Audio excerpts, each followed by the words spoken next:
Hello. Today, let's move on to the next concept under performance analysis of an algorithm, which is time complexity. Time complexity of an algorithm is defined as the total amount of time required by the algorithm to complete its execution. Let us consider a simple example to understand the above definition. Suppose there is a student who travels from his home to a school across a particular distance. The amount of time taken by the student to go from home to school or return from school to home is the time complexity of the student. Like we discussed in case of space complexity, even in time complexity we have two different types.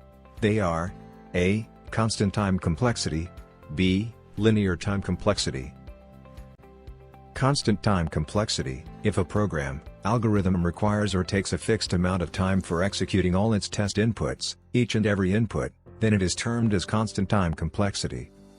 For example, if you are baking cookies, it is a known fact that each and every cookie you put into the oven takes the same amount of time to bake, which you set in the oven too.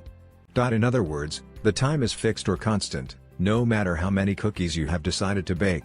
Similarly, in constant time complexity, the time taken to execute all the inputs is fixed or constant.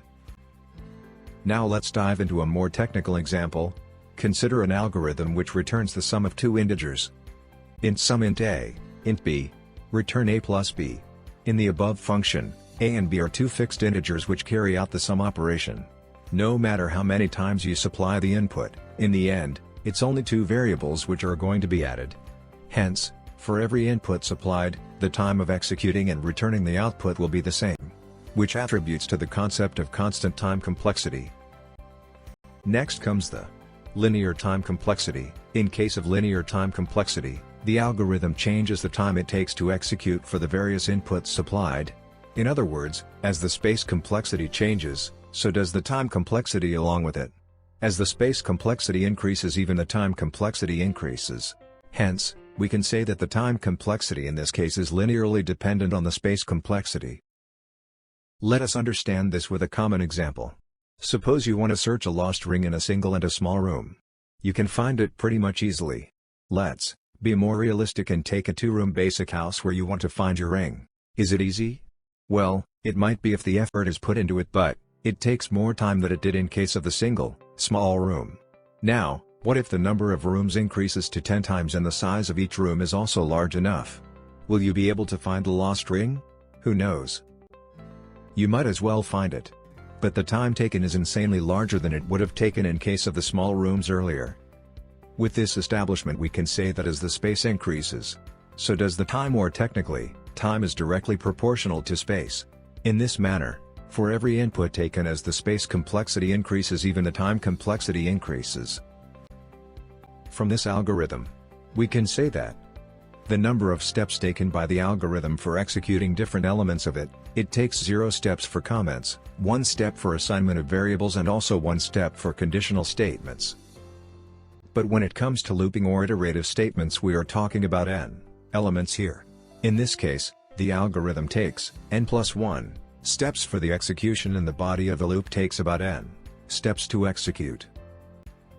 Coming to our example algorithm above, to calculate the total time complexity we take the parameters, cost, reputation and total. Cost is the number of assignments. Reputation is the number of steps it is going to take for that line of code. For calculating the total we take the product of the cost and reputation. Total equals cost into reputation. For our example algorithm, line 1 is a declarative statement and no operation is carried out, hence, we take both cost and reputation as 0, total equals 0. Line 2 is an assignment operation.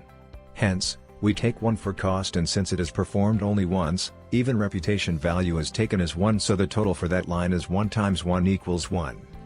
Line 3, we are saying I equals 0, I less than n, I plus plus, implying assignment operations. Hence cost for these both statements is 1, 1, 1, and coming to the reputation, the assignment steps, I equals 0 takes 1 step. I less than n takes n plus 1 steps, as n elements are involved and it's in a looping statement. For the I++ part, since it is essentially carrying out the execution of the body by incrementing the I value, it takes n steps. Now, the total is the product of cost and reputation of these individual statements respectively. Total equals 1 times 1, plus 1 times n plus 1, plus 1 times n, equals 1 plus n plus 1 plus n equals 2n plus 2 for line 3.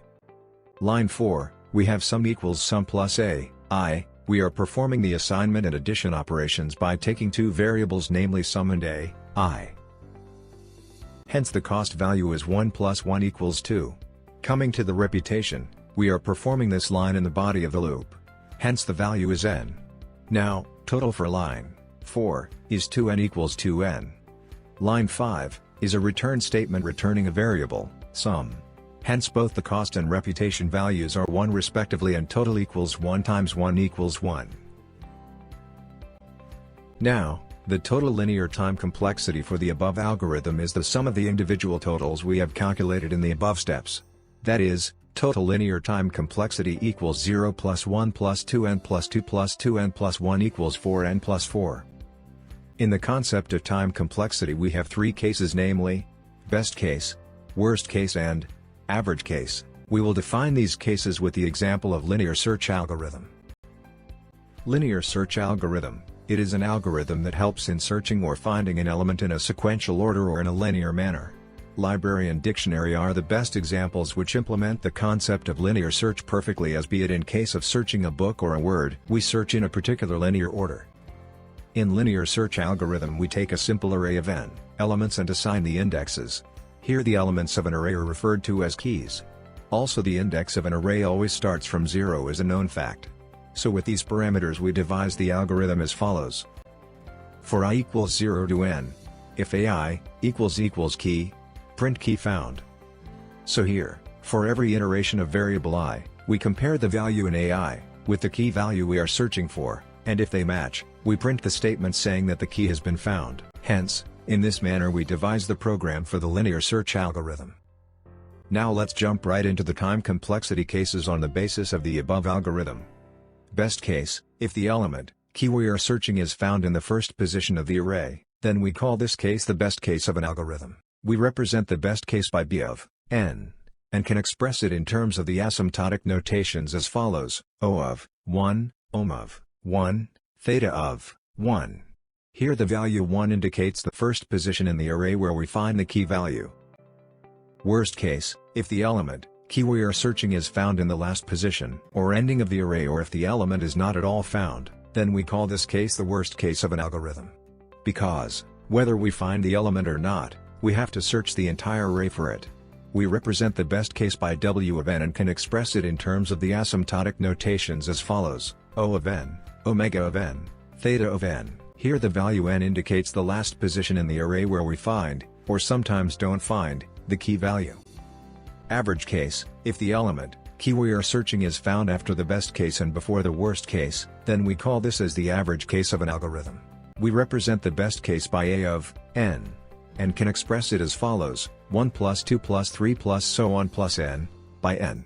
As the sum of n natural numbers is given by n of n plus 1, by 2 we can further write the above expression as n of n plus 1, by 2, by n equals n plus 1, by 2. Note, average case does not mean that the element will be found in the middle of the array always. That's why we are expressing the average case in the above manner, as the element could be present anywhere between the best case and the worst case. Well, that's the end of today's topic. Along with the video explanations, we offer notes, mind maps, infographics and more to all the subjects from your syllabus. And also career guidance programs from current working IT professionals. And many more to our supporters. To join our supporters community, use the subscription link given below. For more topics from your syllabus, please visit our website given in the description.